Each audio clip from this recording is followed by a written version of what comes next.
ओम शांति। 10 मई 2023 के बाबा के महावाक्य। मीठे बच्चे, तुम रूहानी सोशल वर्कर हो। तुम्हें भारत को स्वर्ग बनाने की सेवा करनी है, दुख धाम को सुख धाम बनाना है। प्रश्न, संगम पर तुम ब्राह्मण बच्चे किस बात में बहुत एक्सपर्ट बन जाते हो? उत्तर, सभी मनुष्य आत्माओं की मनोकामना पूर्ण करने में अभी तुम एक्सपर्ट बने हो। मनुष्यों की कामना मुक्ति और जीवन मुक्ति पाने की है, वह तुम्हें पूर्ण करनी है। तुम सभी को शांति का रास्ता बताते हो। शांति कोई जंगल में नहीं मिलती, लेकिन आत्मा का स्वधर्म ही शांति है। शरीर से डिटैच हो, बाप को याद करो तो सुख शांति का वर्षा मिल जाएगा। गीत मुखड़ा देख ले प्राणी। ओम शांति। बेहद का बाप अपने सिकिलधे बच्चों को समझा रहे हैं। जिन बच्चों ने बाप को जाना है और बाप की शरण में आए हैं, कहते हैं प्रभु तेरी शरण आई। शरण मिले तब जबकि बाप आए और बच्चों को समझावे। भगत भगवान की शरण में आते हैं क्योंकि यहाँ सब दुखी हैं। भारत दुख धाम है, एक दो को दुख देते रहते हैं। बाप ने समझाया है, यह है तुम्हारी हंस मंडली। यहाँ पावन बच्चों बिगर कोई भी आ नहीं सकता। बाप समझाते हैं, बच्चे पावन भारत को ही सुखधाम कहा जाता है और कोई खंड को सुखधाम नहीं कहेंगे। भारत ही सुखधाम और भारत ही दुख धाम बनता है। भारतवासी बहुत दुखी हैं क्योंकि पतित हैं, परंतु यह बात उन्हें कोई समझाते नहीं। बाप समझाते हैं, सन्यासी पावन है, घर बार छोड़ते हैं, परंतु खुद भी गाते हैं पतित पावन सीताराम। अभी तुम आए हो पतित पावन बाप के पास, जो एक ही परम पिता परमात्मा है, वही सारी दुनिया को पावन बनाते हैं। मनुष्य मनुष्य को पावन बना ना सके, यह है ही पतित दुनिया। कोई भी पावन नहीं। कहते भी हैं हे परम पिता परमात्मा, फिर कह देते ईश्वर सर्वव्यापी है। शिवोहम तत्वम। सब बिचारे बाप को भूले हुए हैं। जैसे मनुष्य शराब पीते हैं तो भले वह देवाला मारा हुआ हो तो भी शराब से एकदम नशा चढ़ जाता है। वैसे ही मनुष्य को यह पता नहीं पड़ता कि यह विकार ही पतित बनाती है। तब तो सन्यासी भी पावन बनने के लिए घर बार छोड़ते हैं, परंतु वह है निर्वृत्ति मार्ग। यहाँ तो बाप आई है। जो आधा कल्प से दुखी हैं, वह आकर शरण लेते हैं। दुखी करने वाली है माया। 5 विकारों के महारोगी हैं। मनुष्यों को रावण ने बिल्कुल असुर बनाया है। जब बिल्कुल दुखधाम बन जाता है, तब फिर बाप आकर सुखधाम स्थापन करते हैं। तुम हो रूहानी सोशल वर्कर। तुमसे बाप सेवा कराते हैं कि बच्चे तुम इस भारत को स्वर्ग बनाओ। सारा मदार योग पर है। कोई में कोई 7 रोज अच्छी रीति रहे तो कमाल हो जाए। ऐसे कोई योग में मुश्किल टिक सकेंगे। घर याद आएगा, मन भागता रहेगा। 7 रोज मशहूर हैं। गीता भागवत ग्रंथ का पाठ भी 7 रोज रखते हैं। यह रस्म रिवाज इस संगम युग की है। 7 रोज भट्टी में रहना पड़े, किसकी भी याद ना आवे, एक बाप के साथ योग लगा रहे। 7 रोज इस एक रस अवस्था में रहना, यह बड़ा मुश्किल है। तुम बच्चों के यादगार भी यहाँ ही हैं। तुम अभी झाड़ के नीचे बैठकर राजयोग की तपस्या करते हो। जगत अम्बा भी है तो तुम बच्चे भी हो। तुम हो सभी मनुष्यों की सर्व मनोकामनाएं स्वर्ग में पूरी करने वाले, अथवा मनुष्यों को मुक्ति जीवन मुक्ति का फल देने वाले। तुम एक्सपर्ट हो। दुनिया में कोई नहीं जानते कि मुक्ति जीवन मुक्ति किसको कहा जाता है, कौन देते हैं। पतित दुनिया में कौन पावन बना सकते हैं। सन्यासी लोग शांति के लिए घर बार छोड़ते हैं, जंगल में जाते हैं, परंतु शांति तो मिल नहीं सकती। आत्मा का स्वधर्म है शांत और मनुष्य बाहर ढूंढते हैं। यह किसको पता नहीं कि आत्मा का स्वधर्म शांत है। रानी के हार का मिसाल यह ऑर्गन्स है, चाहे कर्मेंद्रियों से काम लो या ना लो, हम आत्मा इस शरीर से अपने को डिटैच कर लेते हैं। जैसे रात को आत्मा डिटैच हो जाती है ना, सब कुछ भूल जाती है, उसको फिर नींद कहेंगे। यहाँ सिर्फ शांति में तुम बैठते हो। आत्मा कहती है मैं कर्मेंद्रियों से काम कर थक गई हूँ। अच्छा, अपने को शरीर से डिटैच कर लो। यह ऑर्गन्स हैं कर्म करने के लिए। यह नॉलेज बाप ही देते हैं, डिटैच कर बैठ जाओ, कुछ ना बोलो। परंतु ऐसे डिटैच हो कहाँ तक बैठेंगे? यह तो तुम जानते हो, कर्म बिगर कोई रह ना सके। डिटैच तो हुए, परंतु साथ में फायदा भी चाहिए। सिर्फ डिटैच हो बैठने से इतना फायदा नहीं होगा। डिटैच हो फिर मुझे याद करो तो तुमको फायदा होगा, शक्ति मिलेगी। बाप अपने बच्चों को समझाते हैं, बच्चे यह ज्ञान इंद्र सभा है, यहाँ तुम सब रतन बैठे हो। कोई पत्थर बुद्धि बैठा होगा तो वायुमंडल खराब कर देगा, क्योंकि शिव बाबा की याद में रहेगा नहीं। उनको अपने मित्र संबंधी याद पड़ते रहेंगे। तुमको तो अपने बाप को निरंतर याद करना है।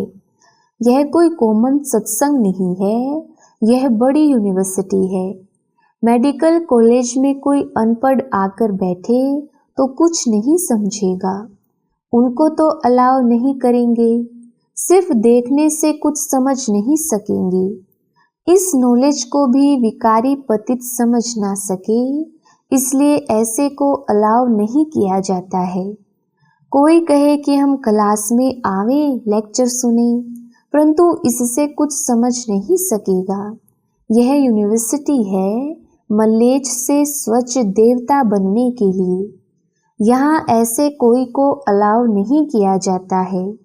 बाप को तो जान ना सके, बाप है गुप्त। तुम जानते हो बेहद के बाप की शरण में आए हो, बाप से सदा सुख का वर्षा लेने। बाप खुद कहते हैं यह ब्रह्मा का जो शरीर है, यह बहुत जन्मों के अंत का वानप्रस्थ वाला है। यह भी बहुत शास्त्र आदि पढ़ा हुआ है। अभी मैं सब वेद शास्त्रों का सार इन द्वारा सुनाता हूँ। ब्रह्मा के हाथ में शास्त्र दिखाते हैं। विष्णु के नाभि कमल से ब्रह्मा निकला। समझाया है विष्णु के नाभि कमल से ब्रह्मा, ब्रह्मा की नाभि कमल से विष्णु निकला है। ब्रह्मा सरस्वती दोनों कैसे नारायण लक्ष्मी बनते हैं। फिर 84 जन्म पूरा कर अंत में ब्रह्मा सरस्वती बनते हैं। उन्होंने फिर गांधी की नाभि कमल से नेहरू दिखाया है। अभी यहाँ तो क्षीर सागर है नहीं, यह है विषय सागर। क्षीर सागर सतयुग में दिखाते हैं। तुम बच्चे जानते हो, आधा कल्प से माया ने दुखी बनाया है। भारत जितना दुखी और कोई नहीं है। भारत जितना सुखी भी कोई और हो नहीं सकता। बाप कहते हैं देवी देवता धर्म तो प्राय लोप होना ही है। तब तो मैं आकर फिर से नया धर्म स्थापन करूं। बरोबर अब स्थापन हो रहा है। तुम बच्चे आकर बाप से वर्षा ले रहे हो। जानते हो स्वर्ग में कौन राज्य करते हैं? बचपन में राधे कृष्ण, वही फिर लक्ष्मी नारायण बनते हैं। अब तो बाप आया हुआ है, भिन्न नाम रूप से लक्ष्मी नारायण पढ़ते हैं। श्री कृष्ण का सावरा रूप यहाँ बैठा है। बाप इसको उस पार ले जाते हैं। शास्त्रों में दिखाते हैं श्री कृष्ण को टोकरी में उस पार ले गए। अब शिव बाबा आया हुआ है। तुम बच्चों को आंखों पर बिठाकर स्वर्ग का मालिक बनाते हैं। सारी वंशावली को पढ़ाकर बाप ले जाते हैं कंसपुरी से कृष्णपुरी में। एक की तो बात नहीं है। रावणपुरी से तुम सबको निकाल नैनों पर बिठाकर सुख धाम ले जाता हूँ। मैं तुम बच्चों को स्वर्ग तक पहुँचाने आया हूँ। फिर इस पुरानी दुनिया का विनाश हो जाएगा। लड़ाई की बात भी शास्त्रों में है, परंतु समझते कुछ भी नहीं है। यह दादा भी बहुत शास्त्र पढ़ा हुआ था। अब बाबा कहते हैं इन सबको छोड़ मामेकम याद करो, मैं सबका सद्गुरु हूँ। कंसपुरी कलयुग को, कृष्णपुरी सत्युग को कहा जाता है। अब तुमको रावणपुरी से रामपुरी व कृष्णपुरी में ले चलता हूँ। चलेंगे सुखधाम कृष्णपुरी में। गाते हैं ना, बजो राधे गोविंद, यह हुआ भक्ति मार्ग। अभी तुम राधे गोविंद फिर से बन रहे हो। अभी तुम्हारा दोनों ताज नहीं रहा है, ना लाइट का ना राजाई का। पवित्र को ही लाइट का ताज देते हैं। लक्ष्मी नारायण तो है ही सदा पवित्र, उनको कभी संन्यास नहीं करना पड़ता है। सन्यासी जन्म लेकर फिर घर बार छोड़ते हैं पवित्र बनने के लिए। तुम्हारा 21 जन्मों के लिए यह एक जन्म का संन्यास होता है। वह कोई 21 जन्म पवित्र नहीं होते हैं। वह पहले तो विकारियों के पास जन्म ले पतित बन जाते, फिर पवित्र बनने लिए घर बार छोड़ते हैं। वह है रजोगुणी संन्यास। बाप कहते हैं मैं नॉलेजफुल हूँ, नॉलेजफुल, ब्लिसफुल, मेरे में ही फुल नॉलेज है। सूक्ष्म वतन, मूल वतन, स्थूल वतन और सृष्टि के आदि मध्य अंत की फुल नॉलेज तुम बच्चों को देता हूँ, जिससे तुम फूल बनते हो। देवी देवताएं हैं ही फूल। तुम बच्चे बाप की गोद में आए हो। जानते हो हम श्रीमत पर चल फिर से राज्य भाग्य लेते हैं। यह हार जीत का खेल है। माया से हारे हार है, माया से जीते जीत। तुम सर्वशक्तिमान बाप से योग लगाकर शक्ति ले माया पर जीत पाते हो। समझते हो हमारा 84 जन्मों का ड्रामा अब पूरा होता है। हम फिर से राज्य भाग्य लेते हैं। लक्ष्मी नारायण को क्षीर सागर में दिखाते हैं। यह है विषय सागर। राधे कृष्ण तो छोटे बच्चे थे। श्री कृष्ण को बहुत प्यार से झूले में झुलाते हैं। समझते हैं वह स्वर्ग का प्रिंस है। श्री कृष्ण को 16 कला कहा जाता है, राम को 14 कला। वही श्री कृष्ण फिर 16 कला से 14 कला बनते हैं। पुनर्जन्म तो लेना पड़े ना। बाबा ने समझाया है पूरे 84 जन्म तो सब नहीं लेते होंगे और धर्म वाले 84 जन्म नहीं लेंगे। समझने की बातें हैं। फादर से वर्षा जरूर मिलना चाहिए। वह है स्वर्ग का रचयिता, तो जरूर स्वर्ग का मालिक ही बनाएंगे। वह फादर परमधाम में रहते हैं, हम भी वहाँ से आते हैं। बाबा को अच्छी रीति याद करना है, याद से शांति मिलेगी। मनुष्य तो कहते हैं परमात्मा से योग कैसे लगाएं, मूंझ पड़ते हैं। तुमको तो सब समझ मिली है। बाप आते ही है दुख धाम और सुख धाम के संगम पर। कलयुग अंत है दुख धाम, सतयुग आदि है सुख धाम। दुख धाम को बदल सुख धाम में बाप ही बिठाएंगे। इतनी ही समझ की बात है। यह पढ़ाई पवित्रता के बिगर कोई पढ़ ना सके, इसलिए यहाँ पतित को नहीं बिठाया जाता है। समझाना है तुम आधा कल्प के महारोगी हो। माया ने महारोगी बनाया है, इसलिए पहले भट्ठी में रखा जाता है। तुम बच्चे हरेक के ऑक्यूपेशन को जान गए हो। शिव के मंदिर में जाएंगे तो समझ जाएंगे यह बाबा गति सदगति दाता है। सबसे बड़ा तीर्थ भी भारत है, परंतु गीता में श्री कृष्ण का नाम डाल दिया है। शिव बाबा का नाम गुम कर दिया है। शिव बाबा ही आकर सबको दुख से छुड़ाते हैं।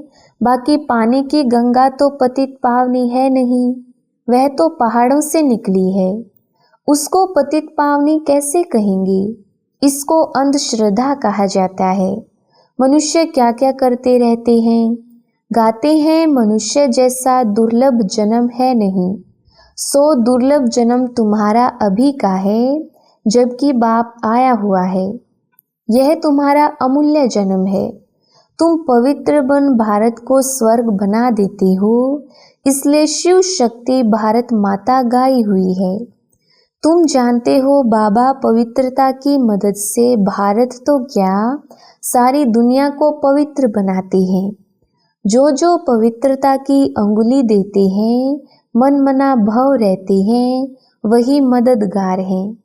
इसका अर्थ भी तुम समझते हो। यह दादा भी नहीं समझते थे।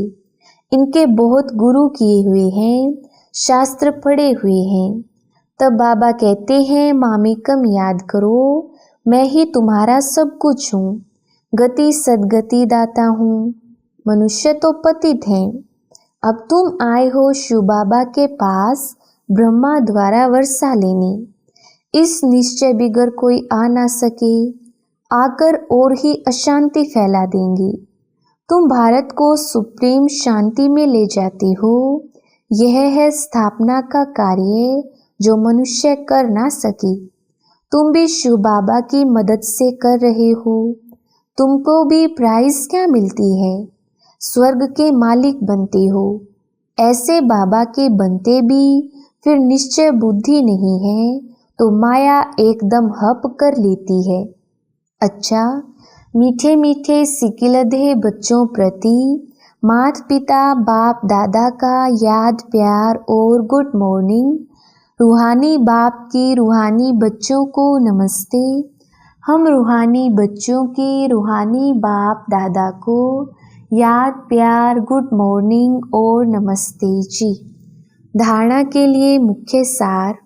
पहला पॉइंट, इस एक जन्म में पुरानी दुनिया से संन्यास कर बाप का मददगार बनना है। पवित्रता की अंगुली देनी है और मन मना भव रहना है। दूसरा पॉइंट, भारत को सुप्रीम शांति में ले जाने की सेवा करनी है। इस शरीर से डिटैच हो बाप की याद में रहकर शक्ति लेनी है। शांति का दान देना है। वरदान, तीनों कालों तीनों लोकों की नॉलेज को धारण कर बुद्धिवान बनने वाले विघ्न विनाशक भव। विस्तार, जो तीनों कालों और तीनों लोकों के नॉलेजफुल हैं, उन्हें ही बुद्धिवान अर्थात गणेश कहा जाता है। गणेश अर्थात विघ्न विनाशक। वह किसी भी परिस्थिति में विघ्न रूप नहीं बन सकती। यदि कोई विघ्न रूप बने भी तो आप विघ्न विनाशक बन जाओ, इससे विघ्न खत्म हो जाएंगी। विघ्न विनाशक आत्माएं वातावरण वायुमंडल को भी परिवर्तन कर देती हैं, उसका वर्णन नहीं करती। स्लोगन, अपनी चलन और चेहरे से सत्यता की सभ्यता का अनुभव कराना ही श्रेष्ठता है। अच्छा, ओम शांति।